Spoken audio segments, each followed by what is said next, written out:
Well, Casey, why are you acting so surprised? We've always known that the WNBA doesn't know how to treat their stars properly.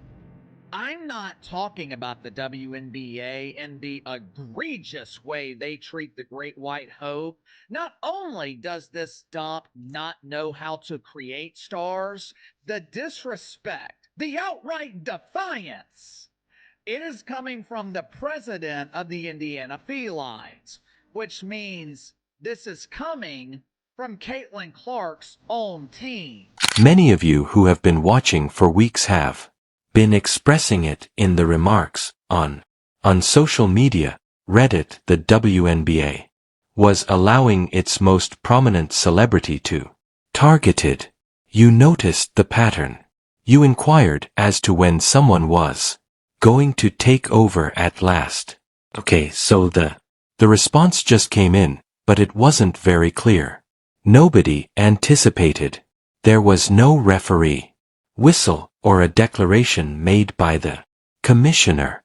It was a chilly, harsh 48%. The cost of an all-star game ticket is that much. Prices plummeted as soon as Caitlin. It was announced that Clark was injured. This wasn't just a Jacy Sheldon hit. No longer. It grew to be several million.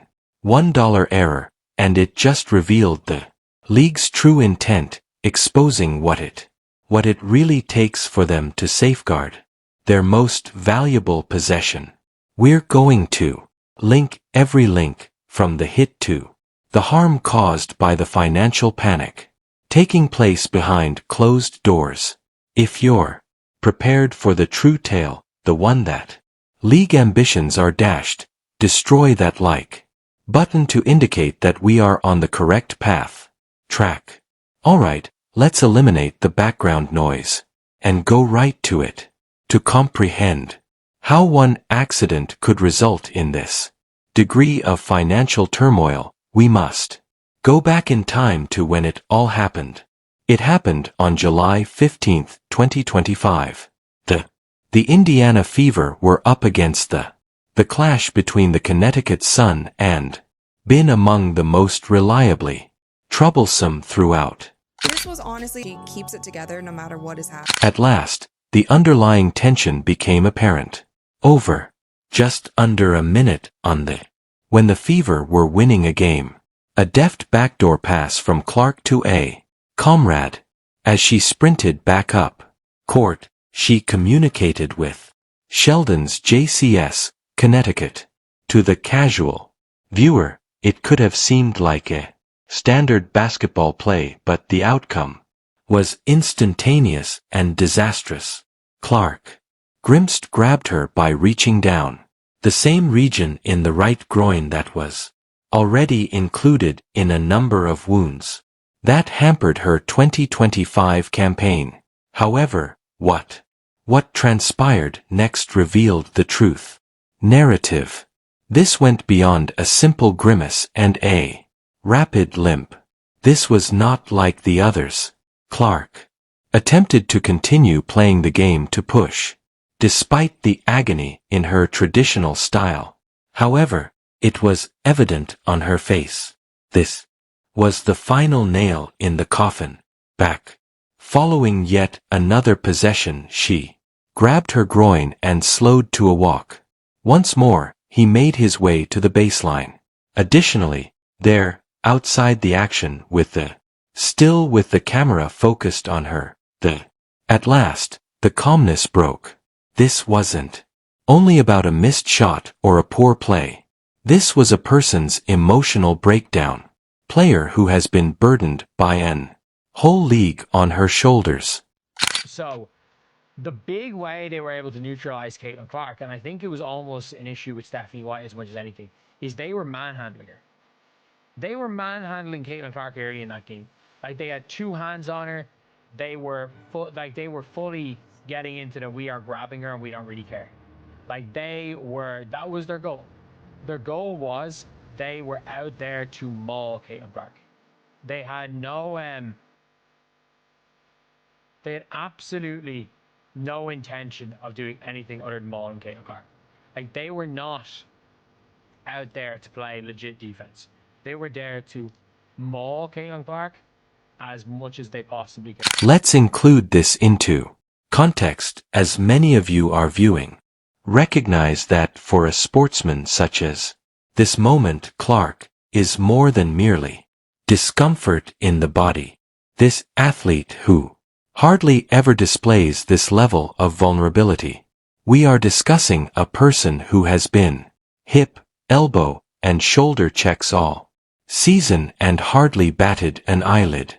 This is the same athlete who was battling a quad ailment as well as an additional left groin injury early in the year. This breakdown wasn't about a single blow. It was the conclusion of several months of physical discipline, of dubious officiating, with the tremendous strain of being the WNBA's face. It was the insight that her body was failing her once more, just before what should have been the All-Star Games victory lap. Observing. It was difficult to witness her breakdown like way. Observe. Let's be honest. How frequently do you witness a world-class athlete at the height of their game become so overpowered on the court? Tell me in the comments if you think this included more than only the discomfort in the body. That uncooked, a raw moment of hopelessness was a warning indication. Additionally, 1 day later that indication would be equivalent to an official announcement that caused a stir through the league's financial resources. The worries of every WNBA fan the following day and league executive were verified. There was no team press release when the news broke, but on national television. We do start our show, though, with unfortunate news out of the WNBA. Caitlin Clark announced today that she will miss both the three-point contest and the WNBA All-Star Game this upcoming weekend in Indiana after re-aggravating a groin injury in that final minute of Tuesday's win over the Connecticut. That's the true reason that was exposed. It has nothing to do with player safety. It has nothing to do with the honesty of the game. The bottom line was at issue. The league accepted the negative publicity. The irate tweets were acceptable to them, and the critical analysis. A 48% market drop was too much to bear. It was not a malevolent motive. It was company. However, it's a business choice. That made their actual priority clear. Nothing happens while a player is at risk, but only when it's profitable. The league is currently in a corner. Thus, the last query is what occurs right now. This is the new normal for WNBA. They received a message worth millions of dollars from the very market that they are attempting to expand. The impact, the harm, and the 48% collision weren't only a string of regrettable happenings. They resulted directly from a league that decided to disregard a trend of hazardous physicality prior to its appearance. In their financial statement, they desired to demonstrate that there were multiple leagues but the market showed that they were mistaken. In the most vicious manner imaginable, the league must now demonstrate that they are safeguarding a individual rather than merely a profit center, because the world just seen what occurs if they don't. So, what's your accept all of this? Tell me about your thoughts in the comments section below. Was this financial catastrophe 48% the best or the worst? The worst thing that has ever happened to the WNBA season. We will be monitoring the league's reaction to this monetary pressure during the entire process. Thus, if you wish to remain ahead of the story and learn the true tale of the headlines, be sure to sign up for the channel and activate alerts.